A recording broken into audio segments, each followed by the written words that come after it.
प्रतिदिन सुनाई जाने वाली कहानियाँ केवल श्रवण के लिए ही नहीं होती, अपितु वे हमारे पूर्वजों के प्रति कृतज्ञता प्रकट करने का एक साधन भी है। शास्त्रों में भी स्पष्ट कहा गया है कि यदि इन कथाओं के पुण्य को श्रद्धा भक्ति सहित अपने पितरों को समर्पित किया जाए तो उन्हें मोक्ष की प्राप्ति होती है। गरुड़ पुराण में भी पितृ मुक्ति के विविध उपाय बताए गए हैं और आज जब हमें यह दुर्लभ अवसर प्राप्त हुआ है तो हमें हृदय की गहराइयों में से इन कथाओं का श्रवण कर उनके पुण्य को पितरों को अर्पण करना चाहिए और सच्ची संतत सेवा और उनका परम तर्पण है। आइए आज पितृपक्ष की कुछ कथाओं से पहले हम सभी अपने पितरों से प्रार्थना करें। हे परम पूज्य पितृदेव, हम आपको सादर नमन करते हैं। हमारे द्वारा किए गए श्राद्ध, तर्पण, दान और कथा श्रवण का पुण्य आप कृपया स्वीकार कीजिए। आपकी आत्माएं परम शांति और उत्तम लोकों की प्राप्ति करें। हम पर अपनी कृपा दृष्टि बनाए रखें। हमें धर्म, सद्बुद्धि और संतान सुख का आशीर्वाद दें। अपने स्मृति और आशीर्वाद से ही हमारा जीवन सफल और मंगलमय हो। प्रिय श्रोताओं, साल में एक बार आने वाले इन पवित्र 16 दिनों को हमारे पूर्वजों को समर्पित माना गया है। ऐसा विश्वास है कि पितृपक्ष के दिनों में पितर धरती पर आते हैं और अपने वंशजों द्वारा किए गए श्राद्ध, तर्पण और पिंडदान को स्वीकार करते हैं। पितृपक्ष की परंपरा को समझने के लिए कई पौराणिक कथाएं मिलती हैं, तो चलिए उन्हीं के बारे में आज के इस वीडियो में हम सुनने वाले हैं। पितृपक्ष के महत्व को समझने वाली सबसे लोकप्रिय कथा महाभारत के महान योद्धा कर्ण से जुड़ी हुई है। कथा के अनुसार जब कर्ण का देहावसान हुआ तब उसकी आत्मा स्वर्ग में पहुंची तो उन्हें वहां भोजन की थाली में सोना और आभूषण परोसे गए। कर्ण को यह देखकर बड़ा आश्चर्य हुआ क्योंकि उन्होंने तो अपने जीवन में दान खूब दिए थे। तब उन्होंने देवराज से पूछा कि क्या कारण है कि बाकी सबको भोजन परोसा जा रहा है लेकिन उन्हें भोजन नहीं दिया जा रहा है। तब इंद्रदेव ने उत्तर दिया कि हे कर्ण, तुमने जीवन भर सोने और आभूषणों का दान तो खूब किया लेकिन अपने पितरों को अन्न का दान नहीं दिया, इसी कारण तुम्हें यह भोजन नहीं मिल रहा है। कर्ण ने विनम्रतापूर्वक कहा कि मुझे अपने पितरों के बारे में ज्ञान ही नहीं था, इसलिए मैं उन्हें अन्न का दान नहीं दे पाया। कर्ण की इस बात से प्रभावित होकर इंद्र ने उन्हें 16 दिनों के लिए पृथ्वी पर लौटने का एक अवसर दिया और उन 16 दिनों में कर्ण ने अपने पितरों का श्राद्ध, तर्पण और दान किया और यही 16 दिन पितृपक्ष कहलाए। महाभारत में भी पितृपक्ष का उल्लेख मिलता है। कहा जाता है भीष्म पितामह ने युधिष्ठिर महाराज को श्राद्ध के महत्व और नियमों के बारे में बताया था। उन्होंने कहा था, अश्विन मास के कृष्ण पक्ष में पितरों का स्मरण करके श्राद्ध करने से पिता प्रसन्न होते हैं और अपनी संतानों को आशीर्वाद देते हैं। भीष्म पितामह ने श्राद्ध के विविध समझाते हुए आगे कहा कि सबसे पहले पिता के लिए पिंडदान करना चाहिए, उसके बाद दादा के लिए और फिर परदादा के लिए। प्रत्येक पिंडदान करते समय साधक को एकाग्रचित्त होकर गायत्री मंत्र का जाप करना चाहिए और सोमाय पितृते स्वाहा का उच्चारण करना चाहिए। भीष्म पितामह ने युधिष्ठिर महाराज को पितृपक्ष के इतिहास से जुड़ी कथा के बारे में भी बताया, जिसके अनुसार अत्रि मुनि के वंश में ऋषि निमि का जन्म हुआ। उनके पुत्र सीमान की कम आयु से ही मृत्यु हो गई, जिससे वे बड़े दुखी हुए। पुत्र वियोग में पीड़ित होकर उन्हें अमावस्या के दिन ब्राह्मणों को भोजन कराया और पिंडदान किया। मान्यता है कि इसके बाद अन्य ऋषियों ने भी पितरों का श्राद्ध करने के लिए इस परंपरा को अपनाया और धीरे धीरे समाज के चारों वर्णों के लोग अपने अपने पितरों के लिए अन्न अर्पित करने लगे।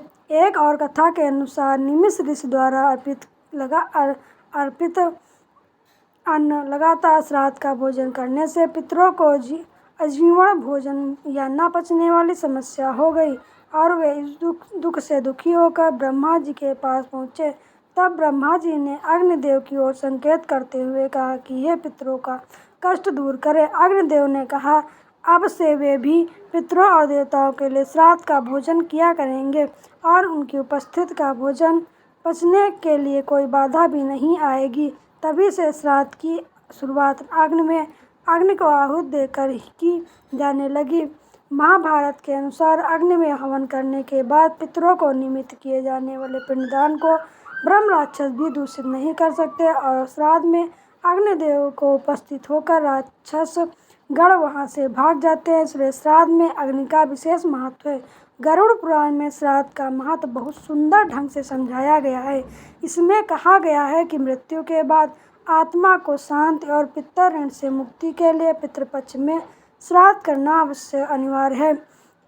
इस समय पितर धरती पर आते हैं और अपने वंशजों द्वारा अर्पित अन्न जल को स्वीकार करते हैं, लेकिन प्रश्न उठता है कि यह अन्न आखिर पितरों तक पहुंचता कैसे है। तो गरुड़ पुराण में बताया गया है कि जो दिव्य पितर विष्णुदेव और अग्निश्रवा अर्पित भोजन को पितरों तक पहुंचाते हैं। अगर पितर देव योनि में हैं तो अन्न अमृत बनकर पहुंचता है, मनुष्य योनि में है तो अन्न के रूप में, पशु योनि में है तो घास बनकर, नाग योनि में है तो वायु बनकर और यक्ष योनि में है तो पान के रूप में पहुंचता है। श्राद्ध के समय ब्राह्मणों को भोजन कराने से पहले 5 पत्तों पर अलग अलग हिस्से लगाए जाते हैं।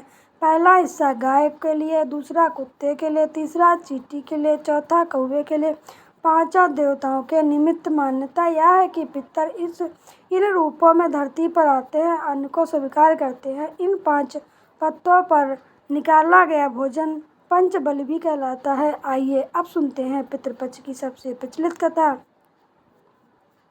प्राचीन कथा के अनुसार जोगे और भोगे नाम के 2 भाई थे। 2 अलग अलग घरों में रहा करते थे। जोगे के पास धन की कमी नहीं थी, लेकिन भोगे बहुत निर्धन था। फिर भी दोनों भाई में बहुत प्रेम था, लेकिन जोगे की पत्नी को धन का अभिमान था, तो वही भोगे की पत्नी सुशील और शांत स्वभाव की थी।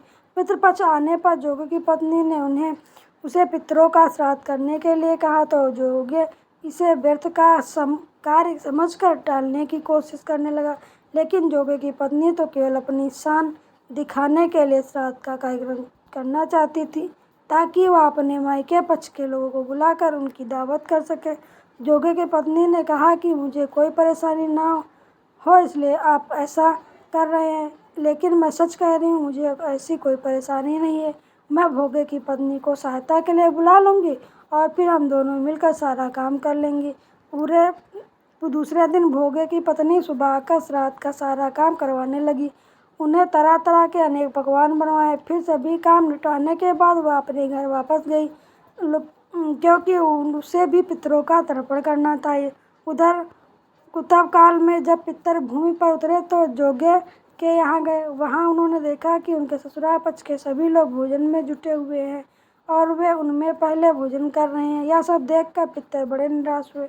इसके बाद वे भोगे के यहाँ गए तो देखने लगे मात्र पितरों के नाम पर केवल अन्न ही दी गई। पितर उनकी राख चाटने लगे और फिर भूखे ही नदी पर तट पर पहुँच गए।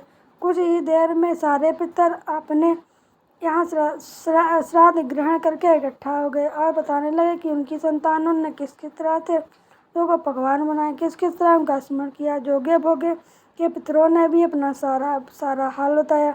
उन्होंने सोचा कि अगर भोगे निर्धन न होता तो श्राद्ध करने में समर्थ होता, तो शायद उन्हें भूखा कभी नहीं आना पड़ता, क्योंकि भोगे के घर में तो खाने के लिए भी तो 2 जून की रोटी तक नहीं है। यह सारी बातें सोचकर पितरों को भोगे पर दया आई। यह सोचकर पितर अचानक से नाच कर गाने लगे कि भोगे का धन घर धन हो जाए, भोगे का धन घर हो जाए। सांझ के समय हो चला था, लेकिन भोगे घर में खाने के लिए कुछ भी न था और उसके बच्चे भी सुबह से भूखे थे। बच्चों ने अपनी माँ से कहा कि माँ भूख लगी। तब उन्हें टालने के लिए गुस्से में गरज कर भोगे की पत्नी ने कहा कि जाओ, आंगन में हौदी रखी है, उसे जाकर खा लो, उसमें से जो कुछ भी मिल जाए आपस में बांट कर खा लेना। बच्चों ने जब वहाँ जाकर हौदी खोली तो वे दौड़ अपनी माँ के पास आकर कहने लगे, माँ माँ होती तो मुहरों से भरी पड़ी है। माँ को विश्वास नहीं हुआ तो वह दौड़ी दौड़ी हंगी के पास आई। आकर उसने जब यह सब देखा तो उसको आश्चर्य का ठिकाना नहीं रहा। इस समय पितरों के आशीर्वाद से भोगों को धन धान्य से परिपूर्ण हो गया, लेकिन उसे इस बात का बिल्कुल भी अहंकार नहीं था कि अगले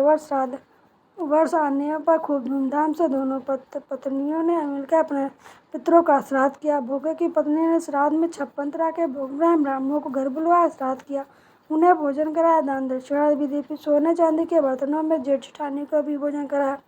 इससे पितर बहुत प्रसन्न और तृप्त हुए और उन्होंने आशीर्वाद देकर तृप्त होकर वे अपने लोक को वापस चले गए। प्रयागराज में त्रिवेणी संगम का जल पाप मुक्ति तो कराता है, साथ ही मोक्ष भी प्रदान करता है। आइए जानते हैं प्रयागराज में त्रिवेणी संगम से जुड़ी एक प्राचीन कथा। आखिरकार कैसे कुंभ नगरी में त्रिवेणी जल की महिमा से एक प्रेत यौन से मुक्ति हो गया। कहा जाता है कि अनादिकाल में केरल में वासु नाम का एक ब्राह्मण रहता था, लेकिन उनका आचरण बहुत खराब था। उनके